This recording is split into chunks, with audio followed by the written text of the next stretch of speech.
Hello বন্ধুরা, আমি শাগনিকা। আজকে চলে এসেছি তোমাদের সাথে আমাদের প্রোগ্রামের একটা মিনি ব্লগ নিয়ে। আমার অনেক দিনের ইচ্ছে ছিল আমার স্টুডেন্টদের নিয়ে আমি যেন রবীন্দ্র সদনে পারফর্ম করতে পারি।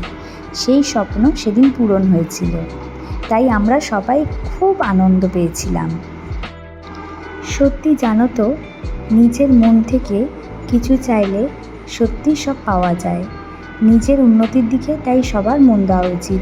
কে কী বলল, কে কী করলো সেই দিকে না তাকিয়ে নিজেকে নিয়ে ব্যস্ত থাকলে দেখবে একদিন সবাই সবার ড্রিম অ্যাচিভ করতে পারবে।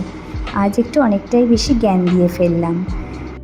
সেদিন আমরা সময় মতো পৌঁছে গিয়ে মেকআপ করে আমরা আমাদের পারফর্ম করে ফেললাম। সবাই সবার সেদিন বেস্ট দিয়ে পারফর্ম করেছিলাম। আজকে তাহলে এই পর্যন্তই বন্ধুরা, আজ তবে আসি, দেখা হবে পরের কোনো মিনি ব্লগে। টাটা।